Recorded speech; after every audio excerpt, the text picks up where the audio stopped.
Jean, nous sommes au musée du vitrail de Chartres, où vous développez une appli qui va changer notre façon de regarder les vitraux de la cathédrale de Chartres. Et je voulais que vous nous en parliez.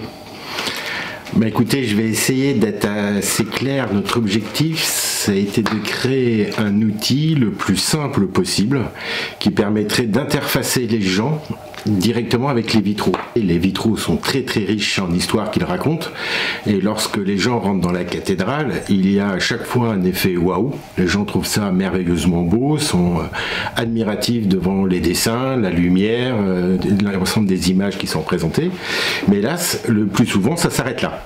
On développe une application qui fera que les gens, directement depuis leur téléphone, en téléchargeant cette application, auront juste à pointer leur téléphone vers le vitrail, en ayant bien sûr lancé l'application, de prendre une photo du vitrail en question, et l'IA, utilisant ses algorithmes, va reconnaître tout de suite le vitrail et va pouvoir donner aux gens l'ensemble de l'histoire du vitrail, non seulement dans sa globalité, mais aussi détail par détail. Ça, c'est une première chose.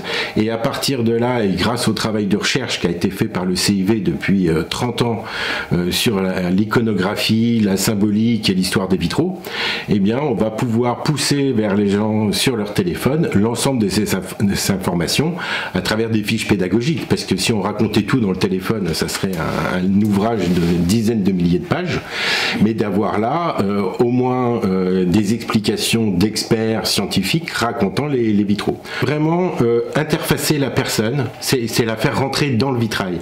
La personne souvent regarde un détail, se dit c'est beau, mais ça s'arrête là, hélas.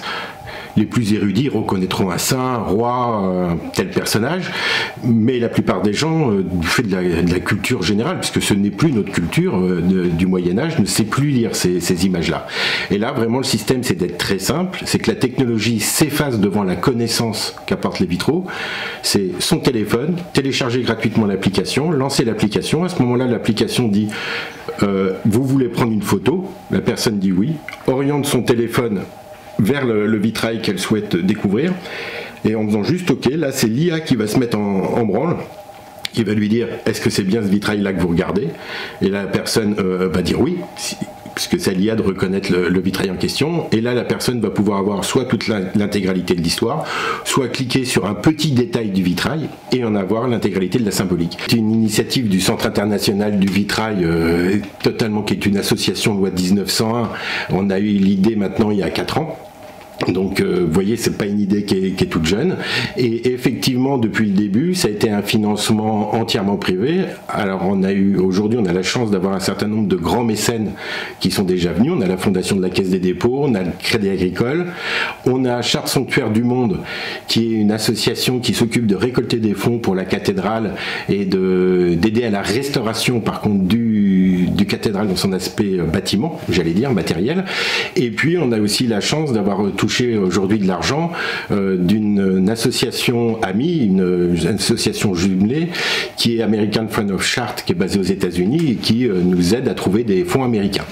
Et aujourd'hui, alors c'est un projet qui est assez vaste qui a été divisé en plusieurs phases, qui a été d'abord la constitution de la base de données. Là, on a déjà récolté l'argent nécessaire et on a créé la base de données pour avoir toutes ces informations-là. Le projet application plus base de données est un deuxième cap à 292 000 €.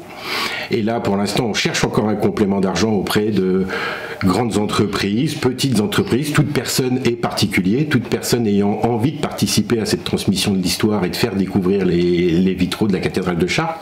Parce qu'en plus, comme centre international, on a aussi l'espoir et l'ambition de se dire que si on réussit cette étape-là, on pourra peut-être un jour étendre ça à d'autres lieux, puisqu'il n'y a pas que la cathédrale de Chartres qui a des vitraux merveilleux, il y en a plein en France et même partout dans le monde.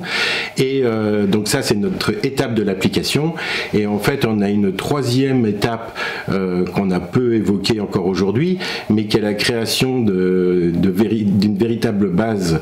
La base existe, mais de totems numériques, un peu comme des tableaux scolaires, pour que dans le musée, les groupes d'enfants qui viennent puissent découvrir non seulement les vitraux, toute la richesse qu'ils portent, avec des images très grande taille, mais aussi avoir tous les métiers autour du vitrail, pour présenter le travail de restauration qui est fait à chaque fois, depuis des années, par des maîtres verriers et tous les acteurs qui interviennent autour de la restauration d'un vitrail.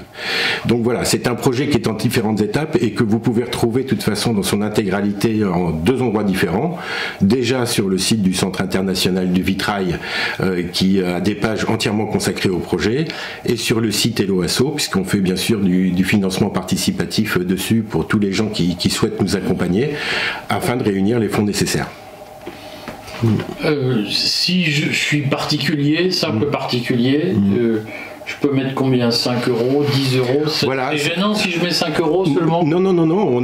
Il y a des gens qui nous ont mis 5 euros, il y a des montants. Alors en fait, on a tout sur le site Hello Asso, vous pourrez le découvrir, tout un panel, j'allais dire, de possibilités. Il y a des dons, vous pouvez même mettre 1 euro, même 50 centimes d'euros si vous le voulez, puisqu'il y a des montants libres. Et puis après, on a fait toute une gamme qui offre des places d'entrée gratuites au musée, des visites, ce qu'on appelle les contreparties. Et donc vous décidez de la somme que vous souhaitez, ça va de 10 euros et on a jusqu'à des sommes en plusieurs milliers d'euros si les gens souhaitent le faire. Mais en fait il y a tout un panel et le montant, le don libre pour une personne est tout à fait imaginable. En fait on a imaginé depuis le début, puisqu'on a eu des personnes qui nous ont dit moi j'aimerais bien plutôt qu'une visite ou moi je préférerais avoir ça. On s'adapte à chaque fois, on est parfaitement reconnaissant du don et on sait que l'effort, en plus aujourd'hui, les gens nous donnent de l'argent pour un projet, à nous aussi de nous adapter à leur envie. Tout ça dans des règles légales à respecter bien sûr, puisque les dons sont très très encadrés. Voilà.